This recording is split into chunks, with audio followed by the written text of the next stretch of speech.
왔어.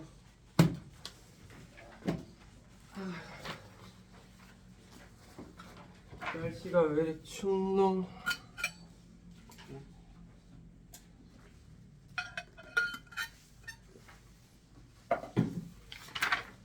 돌이 좀 이뻐지는데 갈수록. 자, 보자. 뭔 모의고사가 들어간다고 하노. 그렇게 어렵진 않은데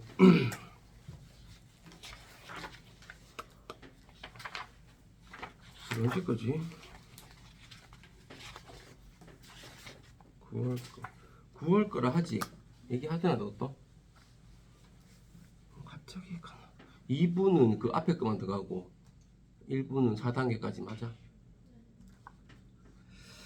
한번 가보자. 가법이 조금 헷갈릴 거고 지금 코 이게 너희가 조금 헷갈릴 건데 한번 가보자. 그냥 20번 지문부터 가볼게. 가부터.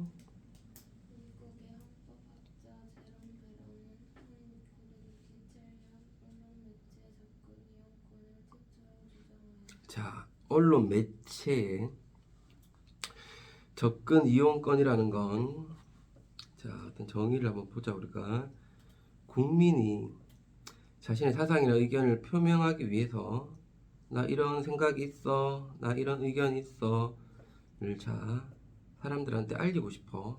근데 한 개인은 알릴 방법이 없겠지, 그지?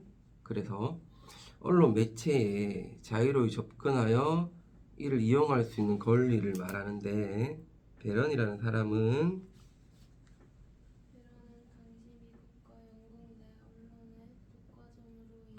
당시에는 미국과 영국 내에서 언론이 독과점을 하고 있었어. 자기들만 자기들의 의견을 표명할 수가 있었어. 다른 사람들은 언론을 이용할 수가 없었어. 독과점을 하고 있었기 때문에 국민의 다양한 의견을 표출할 수 있는 통로가 점점 사라지고 있었어. 그걸 지적했대. 또한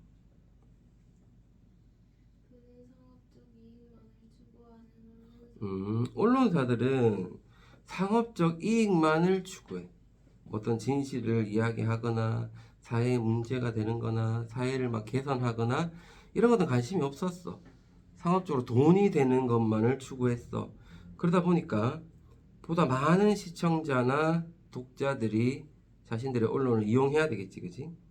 그래서 그것들을 확보하기 위해서 사람들이 좀 불편하게 여기는 주장, 많은 사람들이 보지 않는, 많은 사람들이 좀 외면하는 불편하게 여기는 주장이나 의견보다는, 자꾸 적어놔 얘들아, 멍 때려 웃지 말고, 대중적인 많은 시청자나 독자들이 좋아하는 대중적인 주장이나 의견만을 전달하고 있었어. 그걸 비판했어. 베런은. 문제점이 좀 많았다, 그자? 그래서 언론 매체는 공론장의 역할을 해야 돼. 많은 사람들의 다양한 의견을 소개하고 펼칠 수 있고 표명할 수 있는 공론장이 돼야 돼. 언론 매체는. 근데 그 역할을 하지 못해. 그러면 국민의 다양하고 공정한 여론을 형성할 수가 없단 말이야, 그지? 이러한 상황에서 국민들이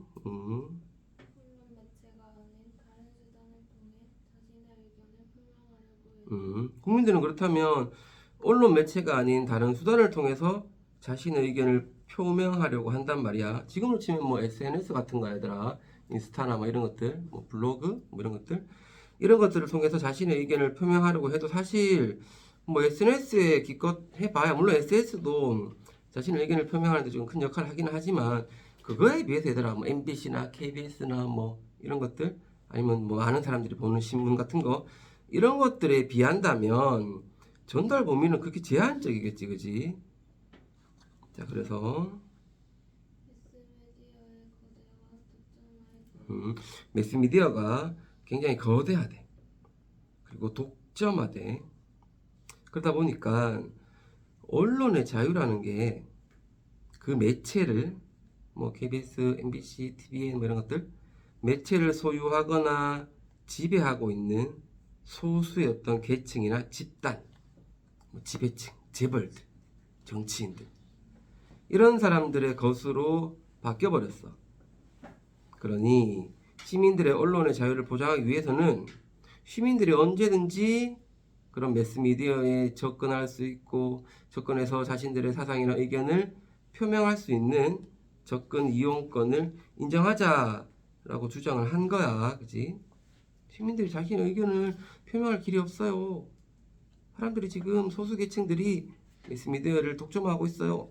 그러니까 시민들에게도 언론 매체를 접근할 수 있는 권한을 줍시다 하는 거야. 어렵지 않아. 그렇게 동의가 가보자. 법적으로 보장받는 언론 매체 접근 이용권의 대표적인 방법이 반론권이다. 자, 그러면 이런 거에는 뭐가 있냐 하면, 자, 첫 번째 가장 대표적인 게 반론권이야. 뭔가를 반론할 수 있다는 거겠지. 그거 아닌데요, 잘못됐는데요 하는 거겠지. 이는 언론 매체에 대하여 명예훼손, 비판, 공격 등으로 피해를 입은 국민 이런 거 좀 많지 얘들아. 자기 의견과는 좀 다르게, 사실과 좀 다르게 명예훼손이나 비판이나 공격 등으로 보면 뭐 자영업자 같은 사람들, 뭐 대도 않은 악플이나 뭐 이런 것들 때문에 피해를 입은 그런 국민들이 많단 말이야. 그 사람들이 자기와 관련이 있는 보도에 대해서 반론하는 거지. 잘못된 기사인데요, 그거 잘못됐어요. 그래서 정정해 주세요. 잘못됐다고 바르게 바꿔주세요. 혹은 사실은요 좀 그런 게 아니었고요, 좀 그때는 어쩔 수가 없었어요. 뭐 해명 혹은 뭐 변명의 좀 기회를 요구할 수 있는 권리야. 반론권은 언론 매체의 정정 및 반론 보도, 추후 보도 등을 청구할 수 있는 권리도 구체화되어 있다. 굉장히 구체화돼 있어. 정정, 반론, 추 보도 해주세요 할 수 있어. 반론권 이외에도 방송법의 언론 매체가 사회의 다양성을 해치거나 반론권은 이제 한 국민이 자기와 관련이 있는 어떤 보도에 대해서 이야기를 한다고 본다면, 방송법에 언론 매체가 사회의 어떤 다양성을 해치거나 어떤 한쪽으로 좀 치우쳐 있는 여러 가지 의견들만 얘기하거나 임의로 특정 의견을 차별하지 못하게 하는 조항을 마련하고 있고, 시청자 참여 프로그램을 편성하도록 하는 조항 등을 통해 시청자가 참여하는 프로그램을 모든 매스미디어가 항상 편성을 해야 돼. 그래서 시청자 참여해서 이 프로그램은 이런 문제가 있고요, 뭐 이 프로그램은 이게 좋고요 하면서 자신들의 의견을 표명할 수 있는 그런 프로그램을 편성하도록 하는 조항 등을 통해서 국민이 언론 매체를 이용해서 자신의 의사를 표명할 수 있도록 하고 있어. 언론 매체 접근 이용권은 국민의 언론의 자유를 보장하고 민주주의 실현에 입하지 않은 중요한 권리이다. 그러나 언론 매체 접근 이용권은 언론 매체가 신문 등의 표현 내용을 결정하는 권리인 편집권과 법부를 지키고 근데 이제 문제는 뭐냐면 언론 매체 접근 이용권은 사람들이 언론에게 나의 이런 의견을 펼쳐주세요, 이걸 실어주세요, 이걸 보도해주세요 하는 거잖아. 근데 언론 매체가 신문 등의 표현 내용을 결정하는 권리가 편집권이거든.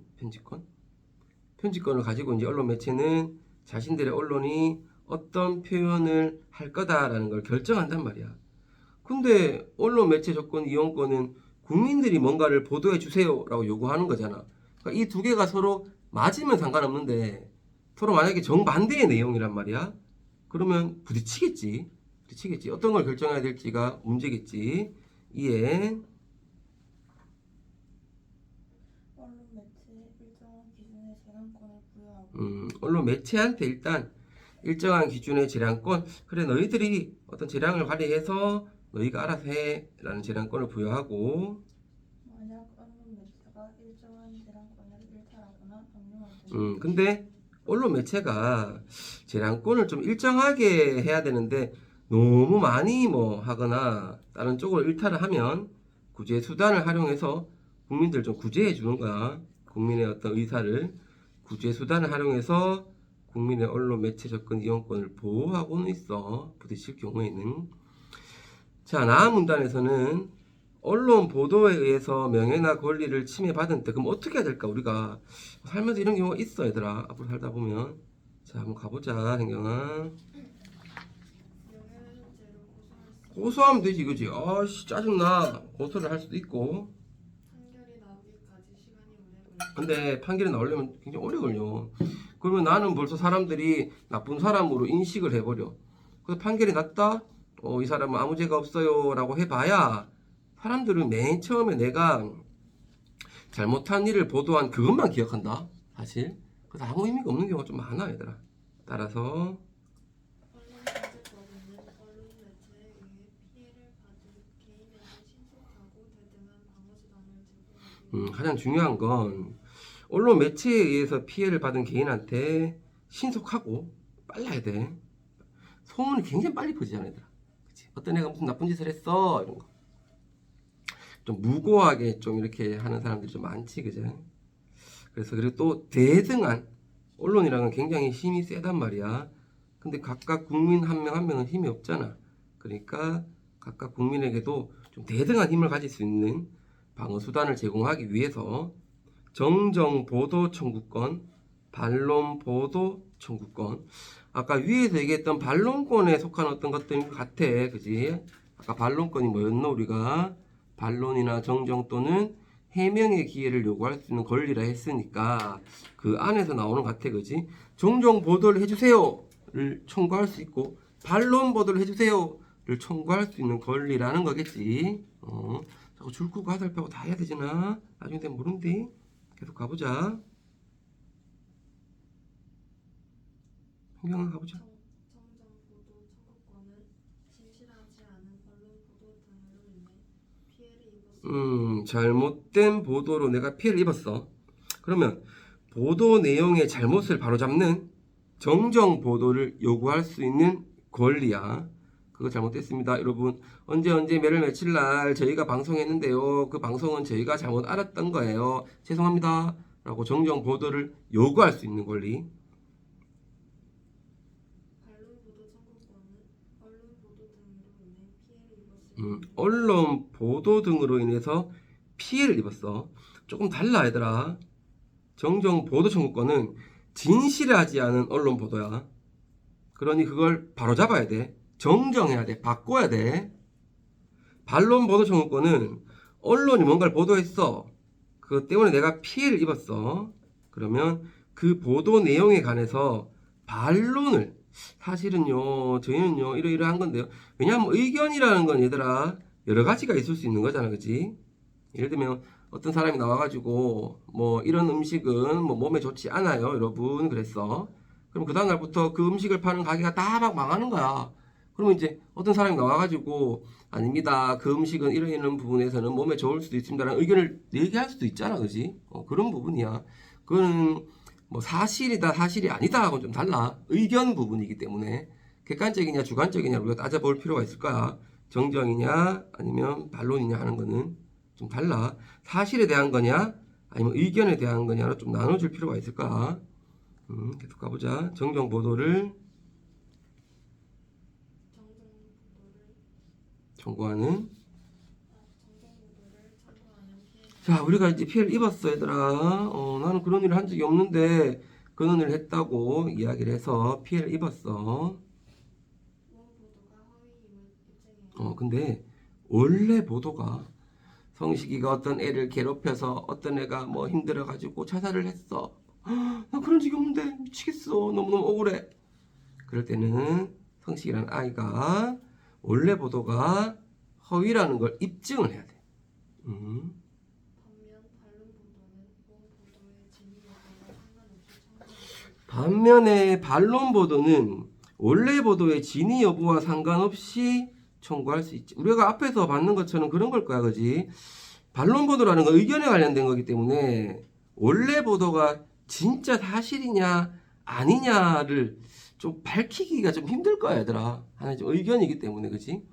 그래가지고 이제 원보도의 진위 여부와 상관없이 청구할 수 있다고 이렇게 법적으로 해놓은 걸 거야, 그지? 그 다음에 지은아, 우리 지은이는 뭐 적는 게 한 개도 없노? 자꾸 적어놔야 된대, 근데 적으면서 머릿속에 집어넣는 거야, 다시. 가보자 한번. 정정 보도 청구권과 반론 주체는 보도 내용과 계획적인 원성이 있으며 그 보도로 인해 피해를 입은 자입니다. 당연하겠지, 그지? 아무 관련 없는 사람은 이 청구권을 할 수 없겠지, 그지? 아무튼 연관성이 있어야 되고 피해를 입은 어떤 사람이어야 될 거야.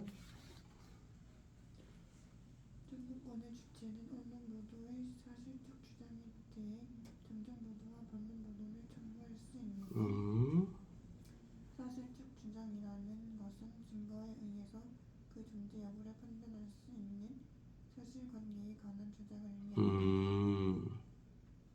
따라서 단순한 의견이나 논평, 권고 등은 청구의 대상이 아니다. 따라서 단순한 의견, 논평, 뭐 평가, 그리고 광고 같은 것들은 청구의 대상이 될 수가 없대. 그렇구나. 피해자는 해당 언론 보도 등이 있음을 안달로 그것도 항상 할 수 있는 건 아니야. 해당 언론 보도 등이 있음을 안 날부터 3개월 이내에 정정 또는 반론 보도를 청구할 수가 있는데 해당 언론 보도 등이 있은 후 지났을 때에는 이를 청구할 수 없고 내가 만약에 이 언론 보도가 있은 후에 한 4개월쯤 지나서 내가 알게 됐어. 그래서 나는 내가 알게 됐으니까 3개월 안에만 청구할 수 있으면 되겠네라고 생각하겠지만 실제로는 보도가 있은 후에 6개월이 지났을 때 이를 청구할 수가 없대.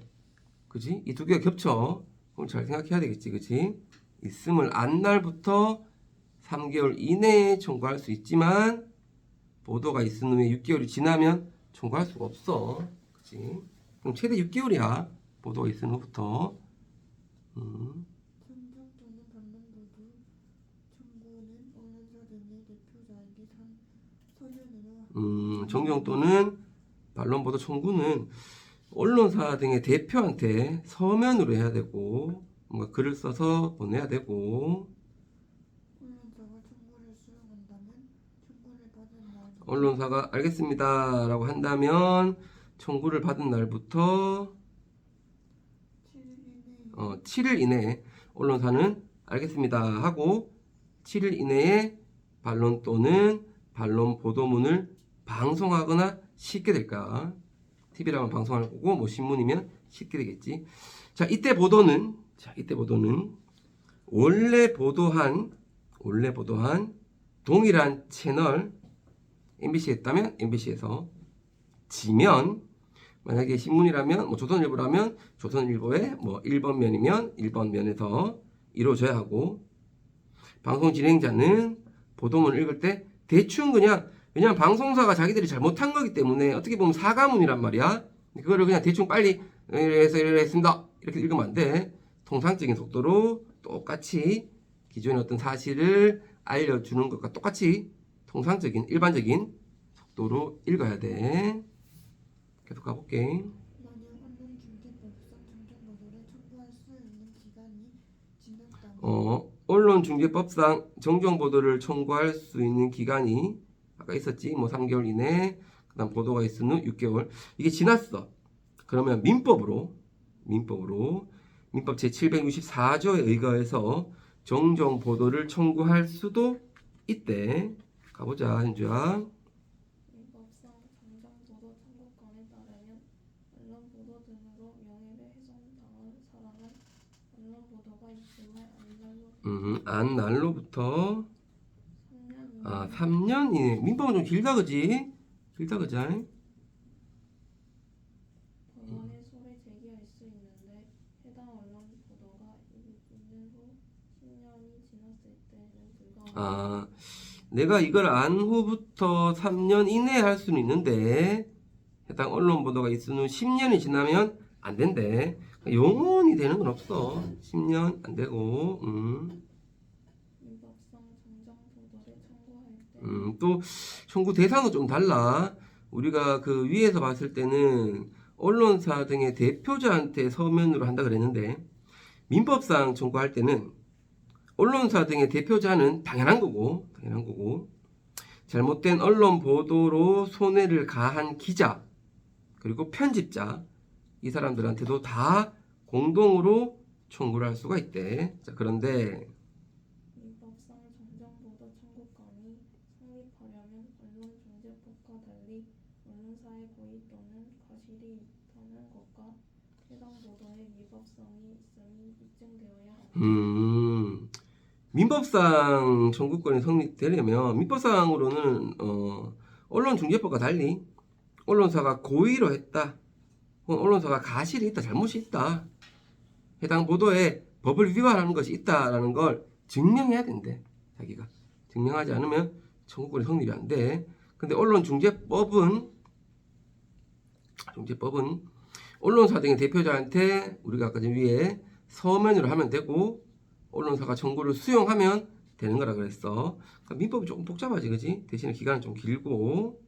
만약 언론 보도가 타인의 명예를 훼손했다 하면 근데 타인의 명예를 훼손했다고 다 정정하지는 않아. 왜냐하면 해당 보도가 공공의 이익, 많은 사람들의 이익을 위한 것일 때는 이 부분은 참 애매하겠지, 그지?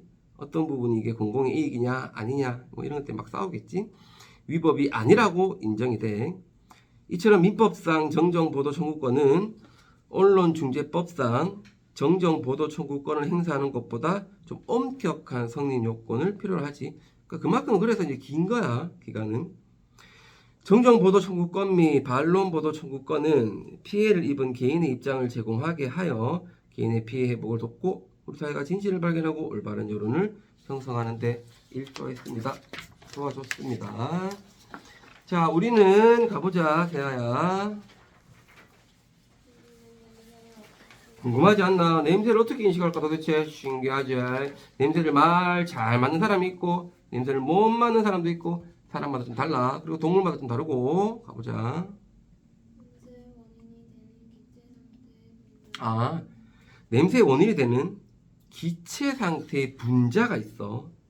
기체 상태의 분자가 있어.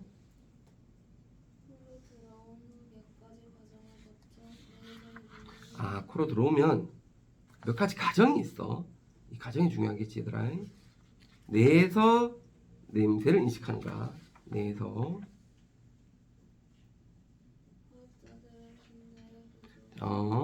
분자의 구조. 냄새의 원인이 되는 어떤 기체 상태의 분자. 그 분자의 구조. 그리고 여러 가지 과정을 거쳐서 뇌에서 인식하는 냄새. 그 사이에 직접적 관련이 있대. 그리고 그걸 추측했어. 이를 밝히려고 막 했대. 근데 한계에 부딪혔어. 단일한 분자의 물질이 있어. 단일한 분자 물질이라는 건 분자의 구조가 하나라는 거야. 그지? 과학자들은 분자 구조가 분명히 내가 인식하는 냄새 사이에 직접적 관련이 있다고 추측을 했단 말이야. 근데 단일 분자 물질은 분자 구조가 하나란 말이야. 근데 농도에 따라서 전혀 다른 냄새로 인식되더란 말이야. 그럼 구조랑 내가 인식하는 냄새 사이에는 관련이 없나? 뭐지? 어렵네. 나는 싫어. 싫어하기 싫어. 짜증나. 모르겠어. 몰랑. 막 그랬겠지, 그지? 그러면서 이제 더 이상 이제 연구를 못했던 거야. 근데 그 이후에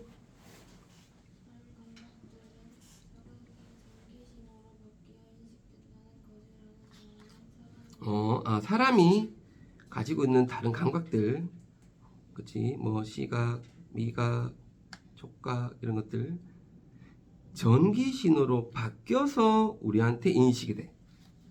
자, 그런 것들을 착안해서 그러면 후각이라는 것도 분자의 어떤 구조가 코로 들어와서 내가 인식하는 게 아니고 어떤 것들이 어떤 분자라는 어떤 자극이 전기 신호로 바뀌면서 내가 인식하는 게 아닐까로 접근을 해보려고 했대. 자, 20세기 후반에 미국의 과학자인 엑셀과 법은 냄새 분자를 전기 신호로 전환하는 매개체,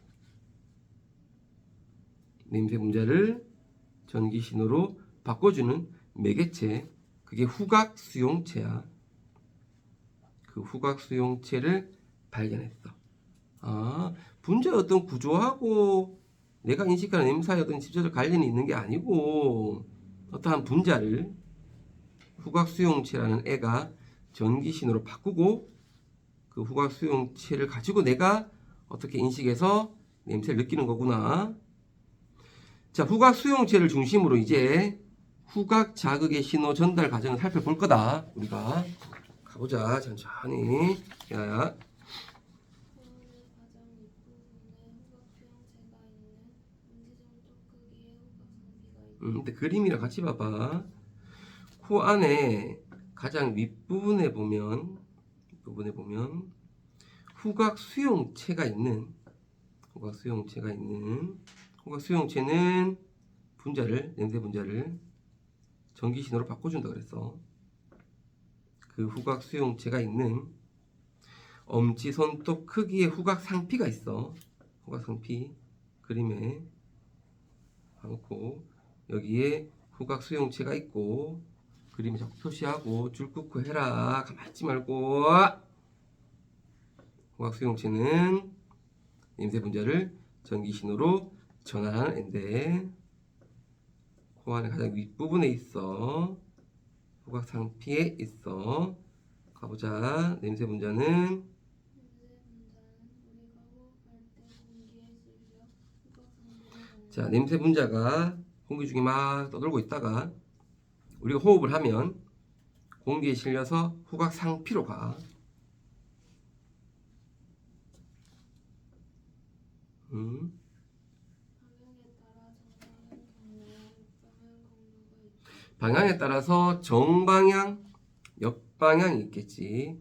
정방향은 숨을 들이쉴 때 들이쉬는 거겠지. 들이쉬는 거. 우리 안으로 들어오는 거. 사람 몸속으로 들어오는 거. 코 속으로 들어오는 거. 후각 상피 쪽으로 들어오는 거. 신체 외부에 있던 냄새 분자가 코 속으로 들어오는 거. 후자는 반대겠지. 신체 내부에 있던 냄새 분자가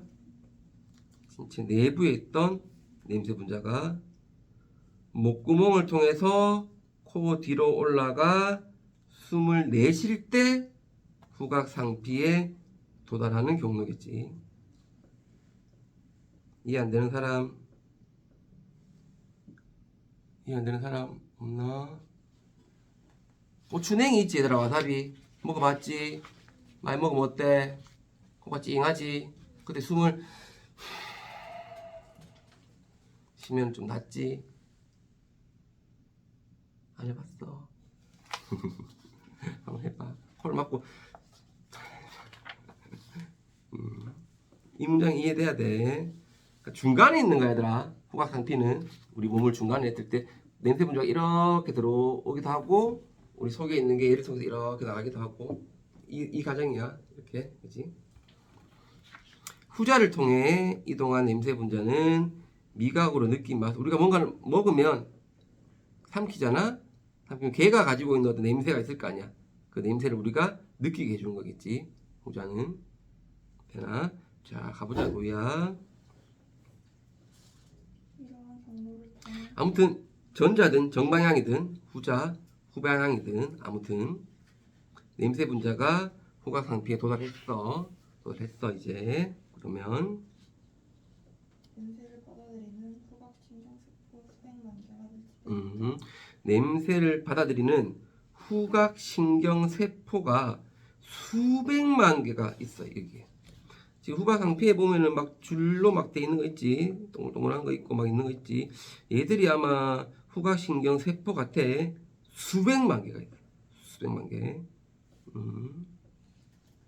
세포의 말단에는 가느다란 선모들이 뻗어나와 가느다란 선모들이 막 뻗어나와 있고 얇은 점액질층에 잠겨 있고 얇은 점액질층에 잠겨. 그림 잘 안 보이긴 한데 아무튼 잠겨 있고 손목 표면에는 특정한 몇 종류의 분자와 콘택트로 결합하는 자, 손목 표면에는 특정한 몇 종류의 분자와 선택적으로 결합하는, 모든 것과 결합하지 않아 특정한 몇 종류의 분자와 선택적으로 결합하는 막 단백질인 후각 수용체가 박혀 있대.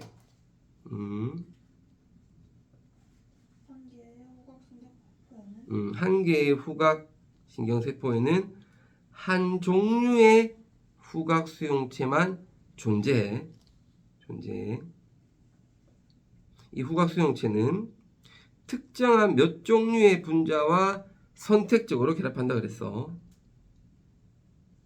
근데 이 후각 신경세포는 얘는 한 종류의 후각 수용체만 존재해. 한 개에는 한 개. 가보자. 냄새 분자는 점액실층을 통과하여 후각 수용체와 결합한다. 그러면 냄새 분자는 후각상 피해 들어온 냄새 분자는 점액질층을 통과하고, 아까 전에 다시 올라가 보면 세포의 말단에는 가느다란 섬모들이 뻗어나와 얇은 점액질층에 잠겨 있다 그랬고, 섬모 표면에는 특정한 몇 종류의 분자와 선택적으로 결합하는 막 단백질인 후각 수용체가 점점이 박혀 있다 그랬고, 그러니 냄새 분자는 점액질층을 통과할 거고 이 후각 수용체와 결합을 할 거야. 대부분의 냄새에는 수백 종류의 분자가 포함되어 있는데 대부분의 냄새는 하나의 분자가 있진 않아. 수백 종류의 분자가 포함되어 있는데 이 냄새 분자와 특이적으로 결합하는 후각 수용체가 동시에 활성화됩니다. 그러면 이 냄새 분자와 특이적으로 결합하는 후각 수용체가 있겠지. 대부분의 냄새에는 수백 종류의 분자가 포함되어 있는데 그 중에서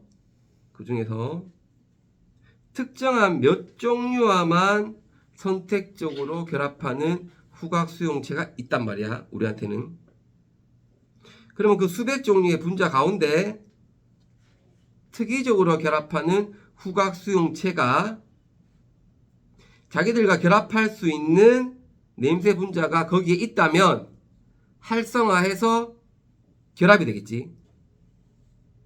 따라왔지? 인간은 약 400종류의 후각 수용체가 있대. 400종류의 후각 수용체. 그래서 1만여 가지의 냄새를 맡을 수가 있대. 되나? 그럼 400종류를 가지고 뭐 썼겠지 얘들아. 그치? 이거랑 하면 이 냄새고, 또 이거랑 하면 또 이 냄새고, 이거 하면 또 이 냄새고, 뭐 이런 식으로 400개를 가지고 막 섞어가지고 1만여 가지의 냄새를 맡는다는 얘기겠지. 여기까지 이해 안 되는 거 없어? 보이었고? 히터가 또 없다 이제. 가보자 현경아. 후각 수용체가 활성화되면 후각신경세포의 세포만 맞게 전압차가 만들어집니다. 자 보자. 후각 수용체가 활성화될 거야. 후각 수용체가 활성화돼. 후각 수용체가 활성화된다는 건 특정한 어떤 종류의 냄새 분자하고 이 후각 수용체하고 결합을 했다는 얘기겠지. 그러면 후각 신경세포의 세포막 암 밖에서 전압차가 만들어져. 그러면서 전압차가 만들어지면서 후각 신경세포에서 전기 신호가 발생해. 전기 신호. 이거 우리 했었어. 우리 앞에서 했었어. 어디에 뭐 전압을 가하고 어디에 전압을 안 가하면 뭐가 뭐 전자가 움직이고 뭐 그걸 했었어. 그럼 비슷해. 그냥 전압차가 발생하면 전기 신호가 발생해. 이 신호는 후각신경세포에서 뻗어나온 긴 돌기인 축삭을 타고 후각 신경세포에서 뻗어나온 긴 돌기가 축삭이라는 앤데 얘를 타고 뼈의 구멍을 통해서 내려 올라간대. 신기하지? 그래서 후각 망울 그림 봐봐. 후각 상표에서 많은 일이 일어나지, 그지? 많은 일이 일어났다가 전기신호가 발생하면 이 전기신호는 돌기인 축삭을 통해서 뼈의 구멍을 타고 축삭을 타고 뼈의 구멍을 통해서 뇌로 올라가서 후각망울에 있는 토리라는 애가 있나봐. 토리로 전달이 될까. 표시에나 축삭을 타고 뼈의 구멍을 통해 내려 올라가고 후각망울에 뭐 토리가 뭔지 모르겠다. 똥똥한 건 이거 같은데 토리로 전달이 된대. 하나의 토리에는 동일한 종류의 후각 수용체가 활성화되어서 하나의 토리에는 또 동일한 종류의 후각 수용체가 활성화되어서 만들어진 모든 전기 신호가 모인대. 하나의 토리에 전기 신호가 모이는데 동일한 종류의 후각 수용체가 활성화된 애들이 다 모여 거기로. 이해 안 되는 사람 없나? 이때 시청기의 토리 중 신호를 전달받은 토리들이 패턴을 만듭니다. 수천 개의 토리가 있는데 그 중에서 신호를 전달받은 토리들, 즉 후각 수용체가 활성화된 전기 신호를 모은 토리들. 후각 수용체가 활성화됐다는 건 이 후각 수용체가 결합할 수 있는 어떤 냄새 분자가 있었던 애들이겠지. 따라와야 돼. 졸지 마. 모른다. 그렇게 어렵지 않다. 역으로 따라오면 된다. 얘들이 패턴을 만드는 거야. 이러이러한 냄새 분자가 있었겠네. 그러니 이 후각 수용체들이 활성화했겠네. 그래서 얘들이 전기 신호를 만들었겠네. 그래서 나한테 토리한테 이 전기 신호를 줬겠네. 라고 패턴을 만들어. 그러면서 신호의 세기도 패턴에 반영이 돼. 신호의 세기. 신호의 세기가 반영되는 건 얼마나 많냐 이거겠지, 그지? 그 냄새 분자들이 얼마나 많으냐 이거겠지. 냄새마다 고유한 일종의 패턴 지도가 패턴 지도가 있대. 냄새마다. 다른 냄새와 구별할 수 있는 특징이 있습니다. 단일 분자로 이루어진 물질이라도 그래서 단일 분자로 이루어진 물질이라도 농도에 따라서 다른 패턴이 만들어질 수 있겠지, 그지? 신호의 세기가 달라지겠지. 신호의 세기가 달라지겠지. 우리는 이를 전혀 다른 냄새로 인식을 할까, 그지? 우리는 이를 전혀 다른 냄새로 인식을 할까? 지은아. 후각망울의 토리에서 만들어진 자, 패턴이 만들어졌다, 그지? 후각망울의 토리는 후각 수용체가 활성화돼서 만들어진 신호가 모여서 패턴을 만든다, 그지? 신호 세기도 패턴에 반영된다, 그지? 이렇게 만든 패턴은 신경세포인 승모세포를 통해서 전기 신호가 강화될까? 그래서 대뇌로 전달되고, 어디로 전달되는지를 탁탁탁탁 적어놔. 동그라미 쳐놔. 네모네 놓든 대뇌의 다양한 정보들과 합쳐져서 최종적으로 이 냄새구나를 인식하게 돼. 대뇌의 다양한 정보들과 합쳐질까? 단순히 후각의 어떤 냄새 분자만 가지고 냄새를 인식하진 않거든. 대뇌의 다양한 정보들을 합쳐질까? 대뇌 우리가 똑같은 냄새를 맡더라도 얘들아 이런 게 있잖아. 지금 상황이라든지 내 앞에 나와 있는 뭐 음식이라든지 물건이라든지 이게 뭔지에 따라서 내가 느끼는 냄새가 달라질 수 있거든. 그치? 이게 뭐 향기롭게 느껴질 수도 있고 이게 똥냄새로 느껴질 수도 있고 뭐 이렇단 말이야. 그런 것들은 내뇌의 어떤 다양한 정보들과 합쳐져서 최종적으로 냄새 인식하기 때문에 그런 거야. 가보자. 승모세포가 연결된 대뇌의 후각 껍질에는 승모세포가 연결되어 있는 대뇌의 후각 껍질에는 어떤 게 있냐 하면 과거에 우리가 맡았던 냄새 정보가 저장돼 있어. 그래서 지금 새롭게 맡은 냄새 정보를 기존에 있던 것과 비교를 해. 아, 이게 옛날에 내가 맡았던 그 냄새랑 비슷하네. 아, 내가 어릴 때 맡았던 그 냄새네. 엄마가 해주던 그냥 찌개 냄새네. 어릴 때 친구가 내 옆에서 방구 끼던 그 방구 냄새네. 막 비교를 막 하는 거야. 하고 새로운 냄새 정보를 기존의 그것 냄새 정보를 편도체, 편도체 해마, 윤곽이나 껍질 등 대뇌에 다른 능력으로 보낸다. 냄새 정보를 편도체, 해마, 누락이마, 겉질 등 대뇌의 다른 영역으로 보낸대. 그럼 이 냄새 정보는 정서 반응에 관여하는 편도체 및 기억을 담당하는 해마로 전달된대. 아, 다 겁나 많은 일을 한다. 냄새 하나 많은데. 참, 우리 인체는 신기하지 않니? 이 때문에 어떤 냄새를 맡으면 무의식 중에 우리가 즐겁다, 불쾌한 감정 이런 것들이 느끼고 순식간에 과거의 기억이 떠오를 수도 있는 거야. 모든 것들이 다 들어가는 거야. 그래서 향수 같은 이런 게 중요하지, 얘들아. 그리고 눈하기마 겉질에서는 개인의 경험, 기대, 상황 등의 정보를 종합해서 시정적으로 어떤 냄새인지 판단하여 아, 이 냄새구나를 인식한대. 참, 냄새 하나 맡는 것도 참 많은 것들이 우리는 모르지만 그래서 우리 몸은 쉬지 않고 얘들아 계속 일을 하는 거야. 그러니 피곤하지, 그지? 그러니까 졸리지. 막 안 그래도 힘든데 냄새 맡는 것도 이렇게 힘든데 이게 책 읽는 거 얼마나 힘들겠니, 독서. 우리 몸은 미치지 막 이런 거 읽지 마. 세아야 더 읽지 마. 그만 읽어. 막 이러고 있지 우리 몸이 막 힘들어서. 가보자, 인주야. 마지막이다. 다산 정약용이 생각하기에 당대 사람들이 인정했던 최고의 진리는 자, 다단 정약용 입장에서 그 당시 사람들이 인정했던 최고의 진리는 육아야. 육아의 경전이야. 뭐 유학이라 생각하면 될까? 다산은 육아의 경전을 철저하게 연구하고 연구하고 재해석하고 그가 당면한 어려움을 돌파하고 시사를 바꾸려고 하였다.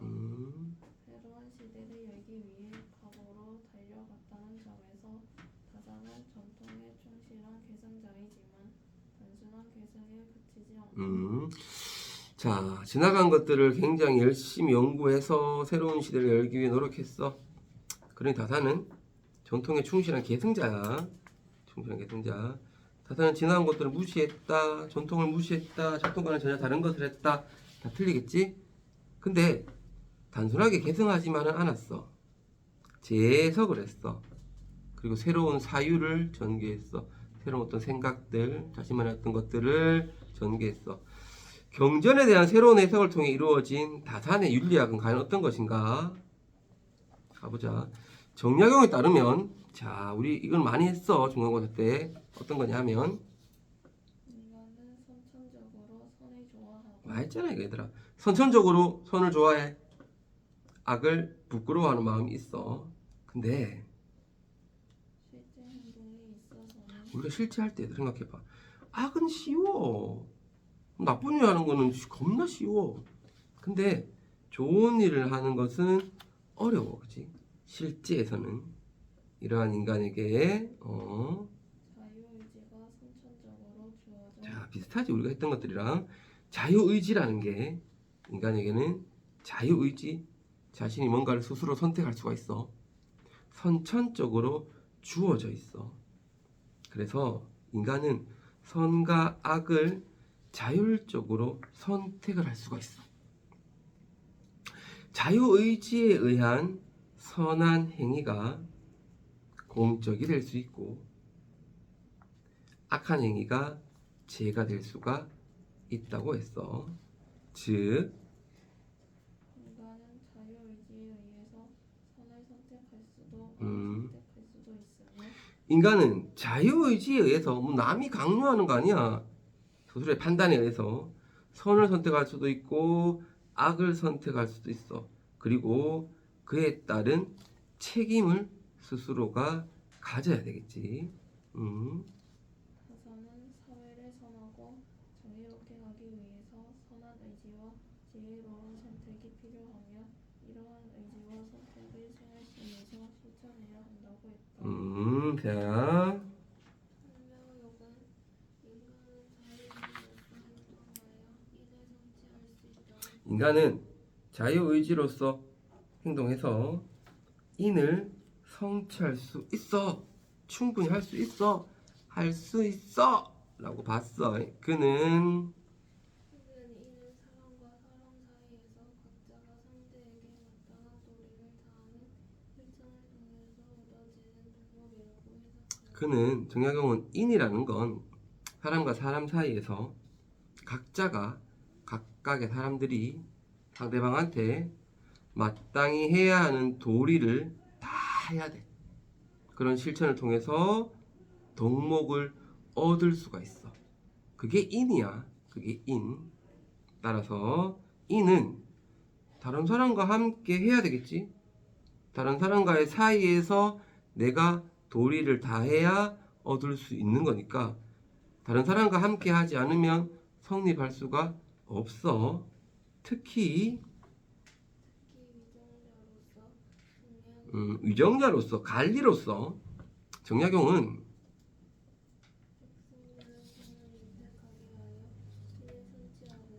백성들의 삶 자체가 윤택해져야 돼. 그래야 인을 성취하려고 했어.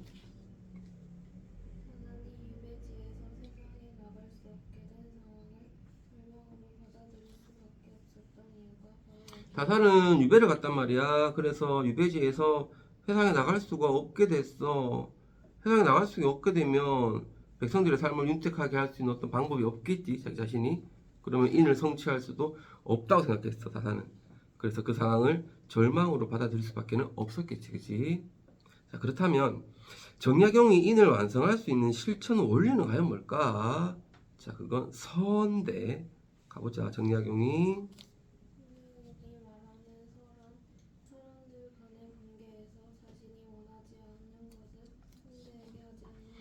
자, 정약용이 말하는 서라는 건 사람들만의 관계에서 자신이 원하지 않는 건 상대방이 하지 않는 거야. 가장 쉬운 것 같은데도 참 어려워, 사실. 그지? 자기가 원하지 않는 건 상대한테 하지 않는 거야. 나아가서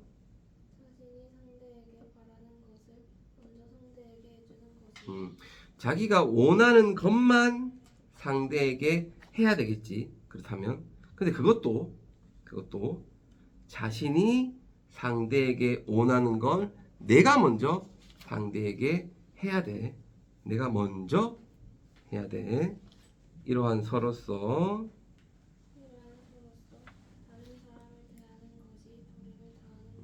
도희야. 타가는 맹자에 나오는 만물의 이치가 우주 자신에게 있다는 뜻의 만물 계비어아에 대한 해석을 오, 잘 읽는다. 도희 잘 읽었다. 내가 재물을 좋아하니 백성도 재물을 좋아하며 그렇지. 내가 편안함을 좋아하니 백성도 편안함을 좋아함을 안다.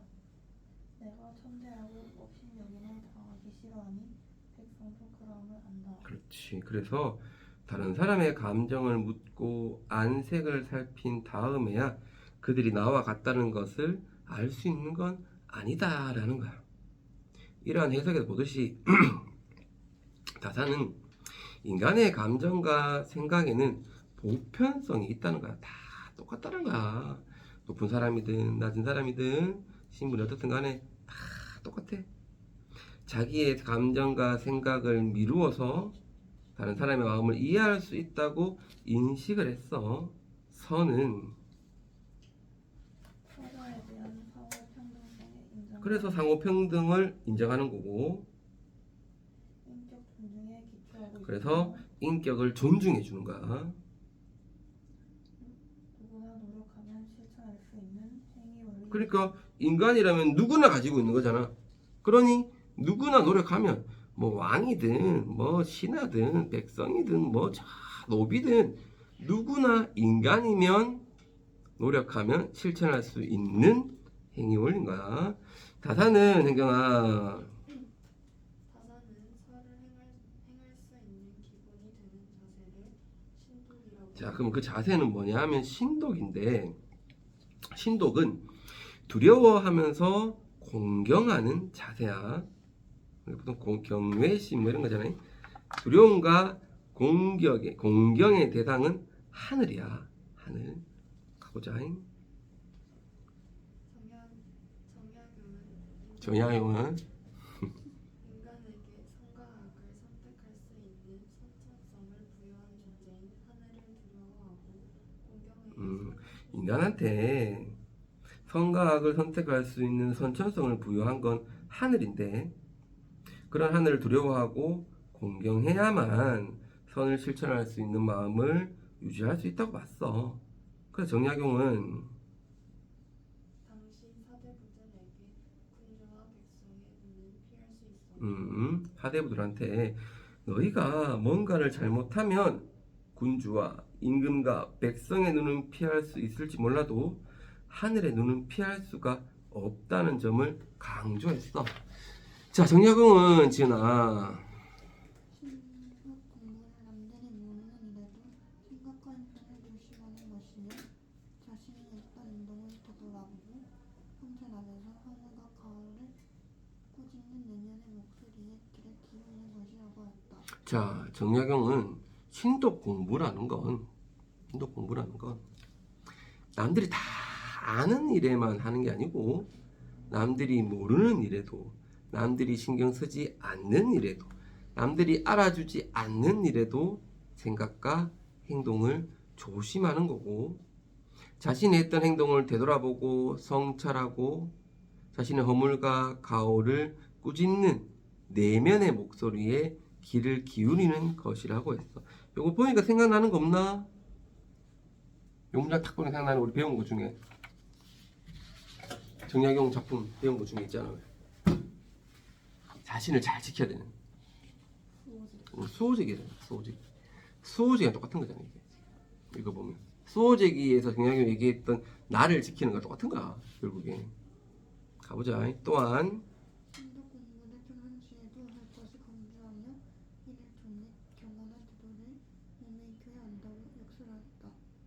신독 공부를 통해서 내면의 진실성을 유지하고 성과학을 선택할 수 있는 상황에서 자기를 통제하는 내면의 공정성을 유지할 수 있다고 한다. 자기를 통제할 수 있는 나를 지키는 거 똑같은 거잖아. 내면의 공정성을 유지할 수 있다고 했다.